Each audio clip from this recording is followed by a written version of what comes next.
விசித்ரா அவர்களுடைய காத்திருப்பு இன்னைக்கு முடிவுக்கு வருது அப்படிங்கிறத நம்ம கண்டிப்பாக சொல்லலாம். அதாவது என்னன்னா, எல்லோரும் வீட்டில் இருந்தும் உறவினர்கள் வராங்க, அம்மா வராங்க, தங்கச்சி வராங்க, பார்க்குறாங்க. இவங்க ஒரு தாய் உள்ளத்துடன் எல்லாரையும் வரவேற்றாலும் தன்னுடைய உள்ளத்துக்குள்ள தன்னுடைய கணவனையும் தன்னுடைய மகனையும் அந்த ட்வின்ஸையும் பார்க்கணுமே அப்படிங்கிற ஒரு ஏக்கம் அவங்களுக்கு இருந்துகிட்டே இருந்ததை நம்மளால உணர முடியுது. ஆனால் இவங்க எதுக்கு ஃபோக்கஸ் பண்ணுறாங்கன்னா, ஒரு அமர காவியத்தை ஃபோக்கஸ் பண்ணுறாங்க. எது அமர காவியம்? ரவீனா மணி அவங்களுக்குள்ள என்ன நடக்குது, நைட்டு என்ன பேசிக்கிறாங்க, காலையில் அதை பற்றி என்ன பேசிக்கிறாங்க நம்ம காட்டினாங்க பாருங்க. அது நாங்கள் ஒரு பொருட்டாவே மதிக்கலடா, அது ஒரு கிரிஞ்சி மேக்ஸ், அவ்வளோதான். அதுலேயும் இந்த ரவீனா போயிருந்தா ரொம்ப நல்லா இருந்திருக்கும். அது போக மாட்டேங்குதே. சரி, அது ஒரு விஷயத்தை அதை விடுங்க, அவனுக்கு தான் காட்டுறான்னா அதை பற்றி நம்ம பேசுறது.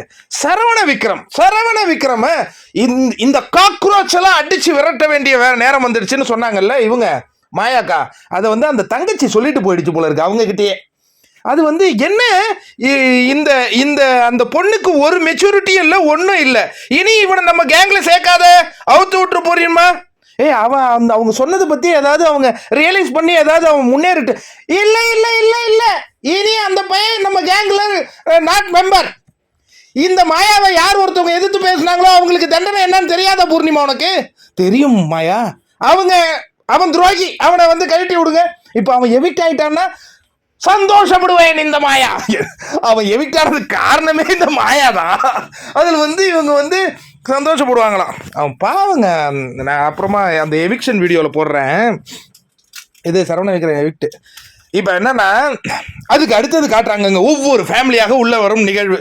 விஜய் வர்மாவினுடைய சகோதரர் வருகிறார். அவர் சொல்லிக் கொள்ளும்படி எதுவும் செய்யல போல இருக்கு. இப்போ ஃபுட்டேஜ்லாம் ஒன்றும் பெருசாக அவருடைய ஃபுட்டேஜ் வரல. அதுக்கப்புறம் நிக்சனுடைய யார் வரா, ஃப்ரெண்டு அவர் வராரு. அவரும் சொல்லிக்கிற மாதிரி எதுவும் பண்ணலையே ஃபுட்டேஜில் ஒன்று. ஆனால் அவர் ஒன்று சொல்லிக்கிற மாதிரி ஒன்று பண்ணாருங்க. 24/7 வந்தது.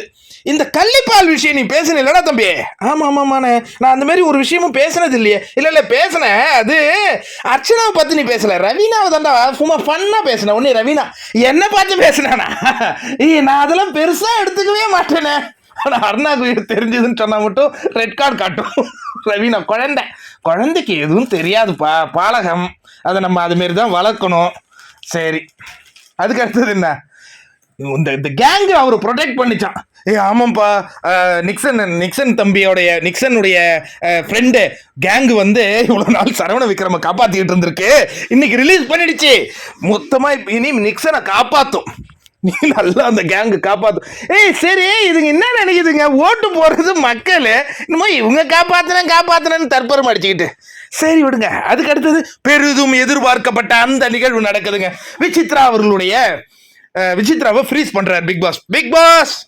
ஏன் என்ன மட்டும் ஃப்ரீஸ் பண்றீங்கன்னு கேட்கும்போது கம்முன்னு இருங்க, விஷயம் இருக்கு. ஆனால் இன்னைக்கு பிக் பாஸ் லேட்டா செஞ்சாலும் நிறைய சர்ப்ரைஸ்களை அள்ளி தெளிச்சாரு விசித்ராவுக்கு. அதை நம்ம பார்த்தோம். ஃபர்ஸ்ட் அவங்க கணவன் வருகிறார், எல்லோரும் போய் வரவேற்கிறாங்க. ரொம்ப அற்புதமா இருந்தது அந்த காட்சி. வரவேற்றதுக்கு பிறகு விசித்ரா அப்படியே உட்காந்துருக்காங்க. அப்புறம் தனது கணவனை பார்த்து ரொம்ப சந்தோஷப்படுறாங்க. அதற்கு பிறகு ஒரு வார்த்தை கேட்குறாங்க, எங்க லட்டு எங்க, குட்டு எங்க, ரோஷன் எங்க அப்படின்னு கேட்குறாங்க. அவங்களாம் எக்ஸாமுக்கு போயிருக்காங்கம்மா. இல்லை நீங்க ஏமாத்துறீங்க, அவங்கள நான் பார்த்தே ஆகணும். இல்லடா, எக்ஸாமுக்கு போயிருக்காங்க, நான் என்ன பண்ண முடியும், நான் அதனால தான் ரொம்ப டிலேவா வந்தேன். என்ன பார்த்ததுல உனக்கு சந்தோஷம் இல்லையா, உங்களை அவங்களோட சேர்ந்துதான் வாங்கணும். குழந்தை மாதிரி அழுதுகிட்டு இருக்கிறாங்க. உடனே பிக் பாஸ் ஒரு சர்ப்ரைஸ் இவங்களுக்கு கொடுக்கலாம். எப்பேற்பட்டாவது அந்த குழந்தைங்களை கூட்டிட்டு வாங்கடா, விச்சுமா இங்க அழுதுகிட்டு இருக்கு, அதுவரை நான் கன்ஃபெஷன் ரூம்ல வச்சு சமாதானப்படுத்திட்டு இருக்கேன், கன்ஃபெஷன் ரூம் வாங்க விச்சுமா. என்ன பிக் பாஸ், ஒரு டாஸ்க் இருக்கு, போய் படிங்க. என்னது டாஸ்க்கு? ஜெர்பிரிஷ் மொழியில பேசணுமா? ஓ இதுவா, பைத்தியக்கார ஹாஸ்பிட்டல் மாதிரி மாறிடுமா? பரவாயில்ல போங்க அப்படின்னு அவங்க வெளில வந்தானே லட்டு குட்டு எல்லாம் வருதுங்க. சர மாதிரியா அங்க உட்காந்துட்ட உடனே இவங்க உடனே பார்த்த உடனே ஒரு ஆச்சரியப்பட்டாங்க, ரியலா இருந்தது.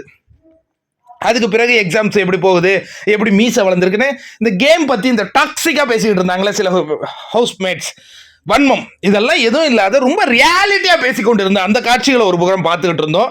அதுக்கப்புறம் என்ன, சின்ன பிக் பாஸ் அவரு கொஞ்சம் லூட்டி அடிச்சாரு. ஏன்னா இந்த விச்சம்மா அவரை பார்த்து ஐ லவ் யூன்னு சொல்லிட்டு இருப்பாங்கல்ல, அவங்க புருஷனை ஃப்ரீஸ் பண்ணி வச்சுட்டு என்கிட்ட இப்போ சொல்ல வேண்டியதை சொல்லுங்கன்னு ஒரு காமெடி ஃபன் பண்ணிட்டு இருந்த அந்த காட்சிகளையும் நம்ம பார்த்துக்கிட்டு இருந்தோம். அதுக்கப்புறம் ஏதோ ஒரு கேம் விளாண்டாங்க. எப்போ 10 நிமிஷம் ஃபுட்டேஜ், பிரம்மாண்ட கேம். அதுல வந்து மாயா வந்து மாயாவால் விஷ்ணுவும் மணியும் தோத்துட்டாங்களாம். அது உட்காந்து அவங்க புலம்பிக்கிட்டு இருக்காங்க ஒரு புறம். அது ஜட்ஜ்மெண்ட் தானப்பா அது. இதெல்லாம் 2 அணில ஏதோ ஒரு அணி ஜெயிக்குது போங்களேன் அப்படிங்கிற மாதிரி தான். என்ன வர வர அர்ச்சனா அக்காவை எல்லாத்துக்கும் நீதிபதியா தான் போடுறாங்க.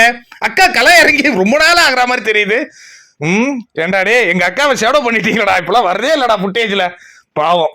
அதுக்கப்புறம் என்னப்பா, அதுக்கப்புறம் நல்ல விருந்து ஒன்று வைக்கிறாருங்க பிக் பாஸ். நல்ல பிரியாணி அறுசுவை உணவுகளை அள்ளி தெளிக்கிறாரு. அதையும் திருப்தியா சாப்பிடுதுங்களா. இவ்வளவு நாள் இதுங்க பொங்கி போட்டு சாப்பிட்டதை நம்ம நம்பிட்டு இருக்கிறோம். இதுங்க சுவை இல்லாத சாப்பிட்டு இருக்கும்போது அவங்க அறுசுவை உணர்ந்த நல்லா ரசிச்சு சாப்பிடுறத விட்டு ஸ்பூன் எங்க இது எங்க குறம் பேசுறதே எனக்கு பிடிக்காது. அதான் விச்சுமா சொல்றாங்க, ஏன்டா ரே நிக்சன் இவ்வளவு வந்திருக்க சாப்பிட குறை பேசிக்கிட்டு இருக்கிற, இது இல்ல அது இல்லைன்னு சி சி சி அப்படின்னு ஒரு தாயுள்ளத்துடன் அவங்க கண்டிச்சு அந்த பாங்க பார்த்தோம். அதுக்கப்புறம் அந்த ஆன்டி எவ்வளவு மிரட்டிட்டு போச்சு மணி, உனக்கு என்ன எங்க போச்சு புத்தி, அந்த பொண்ணு கூட பேச கூடாதுன்னு சொன்னாங்க, நீ என்ன பக்கத்துல உட்காந்து சாப்பிட்டுட்டு இருக்கிற?